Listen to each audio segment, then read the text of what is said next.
Welcome back, everyone. So today I'm going to kind of walk you through a little bit of organization that you need to do as a writer. And it's complicated, but not complicated. I don't want to put you off. I do want you to do it.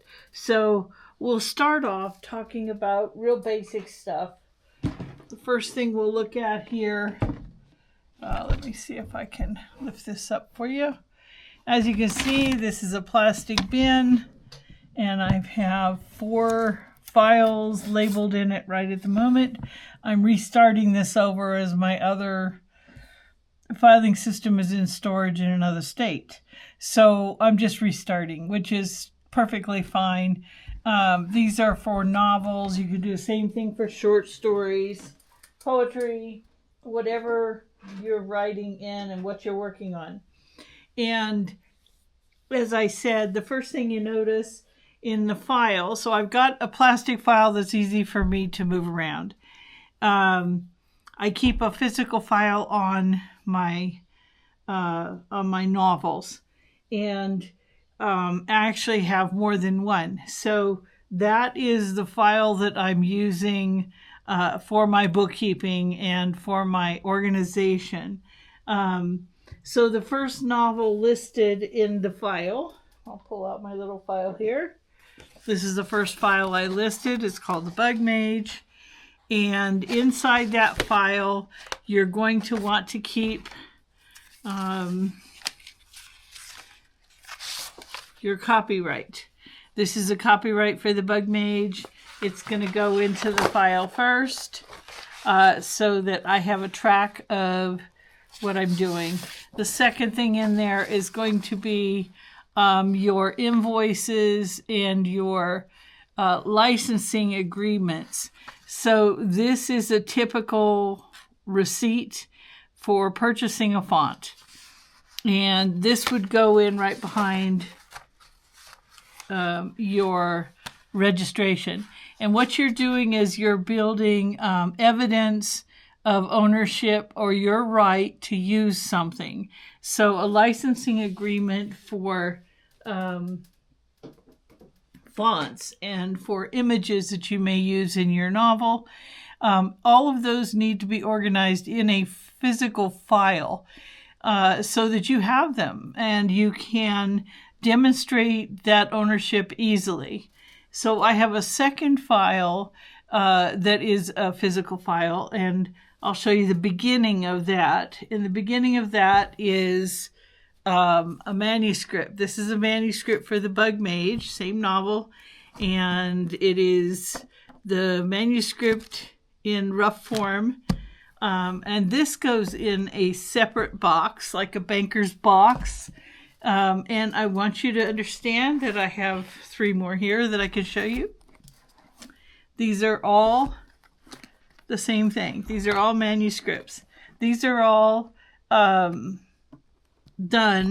in the process of going for your copyright. You send off 2 copies and you keep a copy for your own files. So I also do, let me pause this for a moment.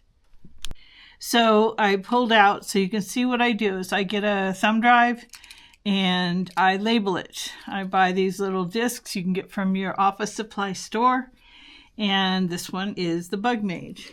And in the same physical file, you'll come into your physical file like here, and you're going to clip it to your file. It's there, it's in your file.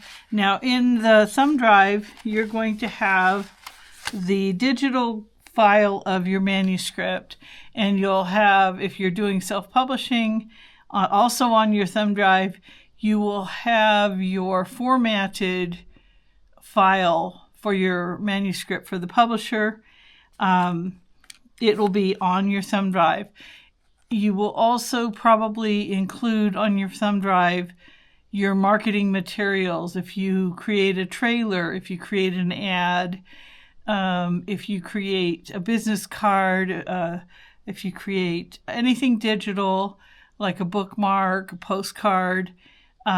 You'll save your files onto your thumb drive as well as on your computer and elsewhere. But you'll want to have a physical copy in your physical file.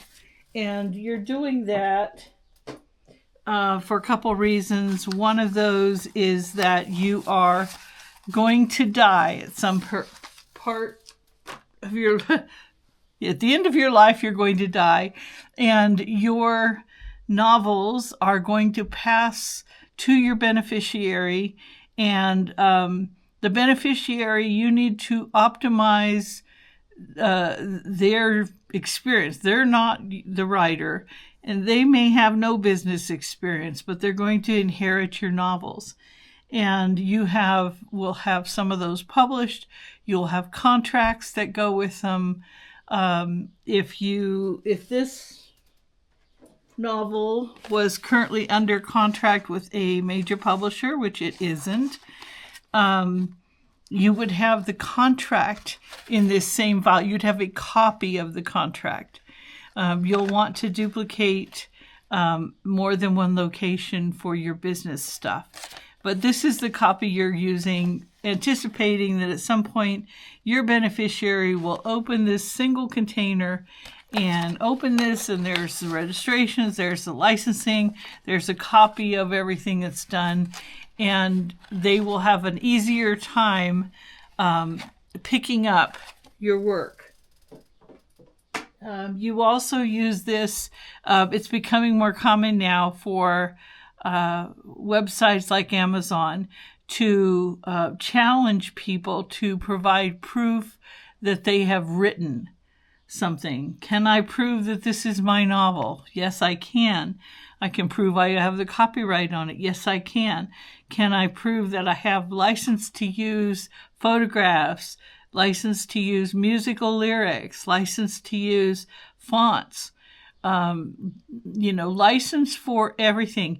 If I were to purchase a cover, I would need a use license on that or proof of ownership. So this is something you're just documenting what you have done, and that's part of your process as a writer. So we'll start with that, and that's the file that you're keeping stuff in. So the next thing I will recommend is that you buy a book like this. This is the one I have. And you'll want to buy that because it includes in it some very important information about your rights. But it gives you the anatomy of a publishing agreement. And this book talks about what those agreements say and how to understand them, knowing that you're not a lawyer. So it's a good idea for a beginning author, any author really, to brush up on what it is they're getting into it. As you can see, the document in here is from 17 to 37, so 20 pages of document of a typical publishing agreement, and it's something you need to learn about. So I recommend you get a publishing agreement book like this or similar to this. There are more than one, obviously, many authors, to read as part of your learning the business aspect of what you're doing. So the next thing I want you to look at is this book, which I'm fairly pleased with, and it's called Bookkeeping Organizer for Authors. And you are going to notice it has tabbed sections. So what I'm going to recommend, the very first thing you do after you receive the book is I want you to go down to your Staples or Office Depot or your local print shop or Reprographics and have them cut the spine. And this will turn this into loose pages. And the reason I'm saying that is because, as you notice, it's February. Well, the life of a writer is many years long. So you can buy this book one time, cut the spine, and photocopy the pages that you want to use in your bookkeeping organization ongoing. That's so you're buying the original book one time. You're using the insides to make photocopies, and then you're going to put binding on that. And I will show you that in another video. I'll take this down, have it cut, and I'll show you what I end up with in terms of loose pages. So you'll have one of these books that you use for reproduction of forever. You can use the book over and over and over again, and it will help walk you through your bookkeeping, your taxes, and tracking your successes, which is very important. So writers need to take on the business that they're in. If you're doing short stories and you're producing, say, 2 short stories a month, the file you saw, the big plastic file, you'll have a file like that, and you'll have a file for each individual story. That's because every single story has its own publishing journey, and that journey can turn into a lot of money. Say that your short story is optioned for film. You can be looking at tens of thousands of dollars. But even if it doesn't, it will sell more than one time. You'll have first right sales, second, third, fourth, fifth, foreign rights, audio sales. You can have all kinds of sales from a single story.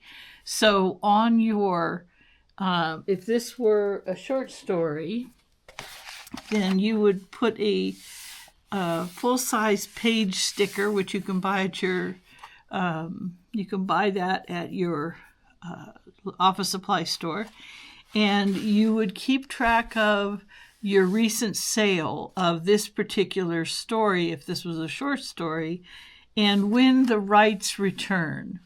Because when your rights return, you say you sell a short story to a magazine, it's going to have a limiter of how long that magazine has the right to publish that story.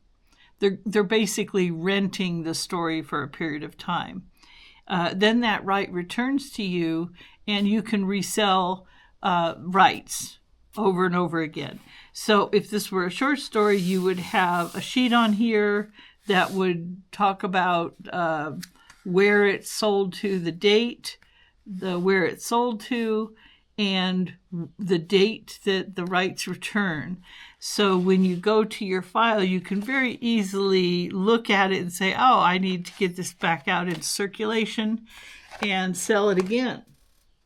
Because writing is a business, and managing your business well is how you profit off of it enough to be able to keep writing. So the next piece of this is a companion book to the Bookkeeping Organizer, and it is Author's Business and Financial Handbook. And it gives you tips, which is really helpful if you're starting out. It gives you how to, starting your writing business, define your niche, market research, create a business plan, legal structure, register your business, separate all finances. So it walks you through step by step the things that this author believes you need to do to be successful being an author. And it talks about all the things that you should be interested in learning, because you need to have insight into what you're involved in doing.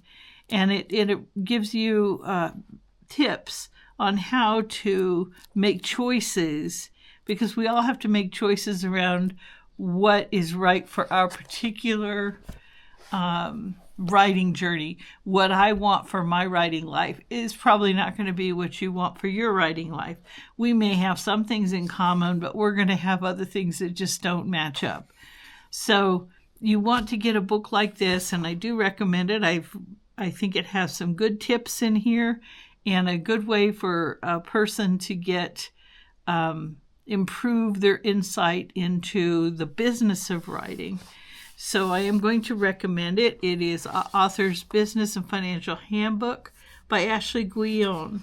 And she's written both of these. She is a CPA. So her materials are of educated value. She's been educated, got an MSA and a CPA. So she's worthwhile to read and listen to as an expert in her field. So I am going to recommend you get these 2 books, and you can order them online through any of your normal business book resource places where you buy your books online. They will have access to both. So basically what I'm saying here is to take the steps necessary to get started on your successful writing career. And we don't become successful by accident. We become successful by taking care of our writing, that this book is an asset. It has real world value. And treating it with the respect it deserves, and organizing everything so that as you die eventually, your works will carry on. The copyrights on your novels last 70 years after you die. So you have to prepare for that and make things ready for your beneficiary to continue having your works in the public eye in publishing. So that's where we're at today, and I wanted to get you started and show you a few things on how to go about it. And I'll talk about this more later. Bye.